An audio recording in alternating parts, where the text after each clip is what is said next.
Bonjour. Pessah arrive à grands pas.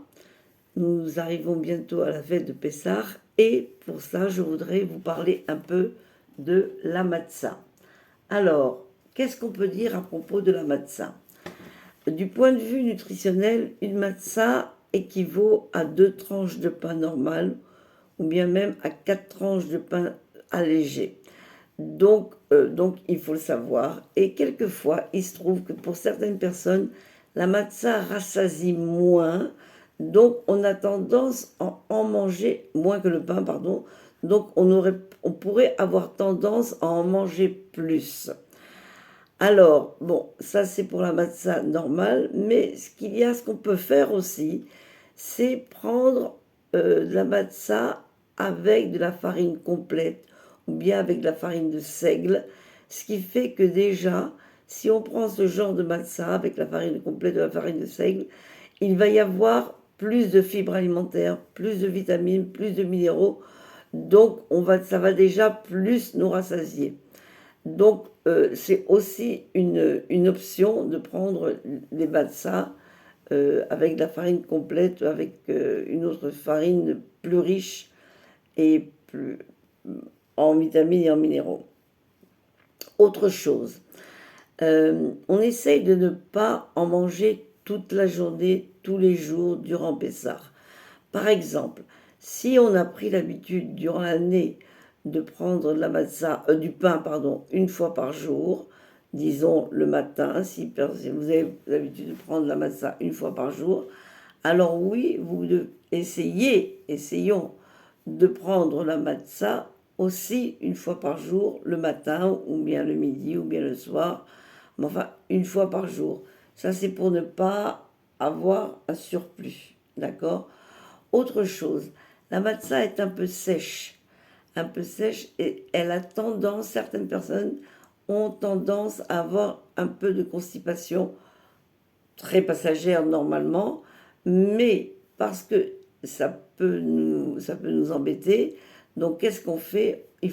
C'est important de prendre plus d'eau lorsqu'on mange, durant la période où on mange la matzah. Essayons de boire un peu plus d'eau pour essayer de compenser le fait que la matzah est plus sèche. Autre chose, euh, pour compenser le fait que la matzah était plus sèche et elle a moins d'eau, il faut manger aussi beaucoup de légumes.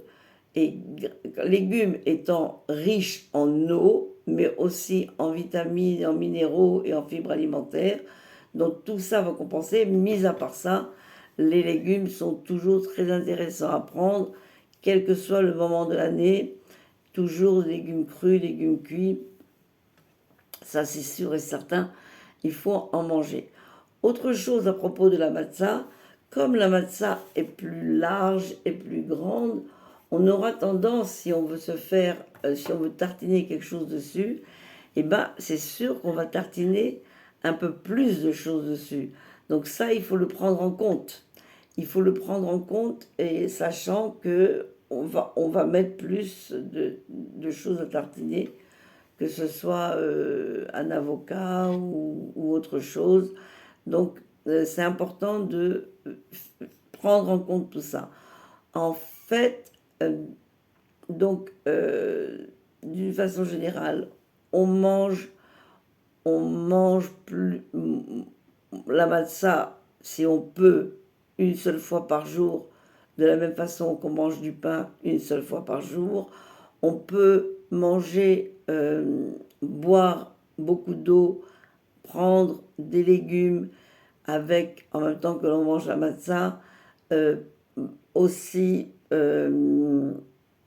essayer de prendre aussi des matzot complètes, des matzot avec de la farine de seigle.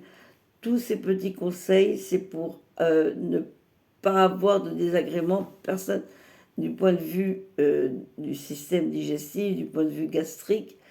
Et plusieurs personnes disent que les matzot peuvent leur faire un peu de problème au niveau gastrique. Donc nous avons tous ces petits conseils qui peuvent nous aider à ne pas avoir ces problèmes et à passer une bonne fête de Pessah, Pessah Kasher Sameach.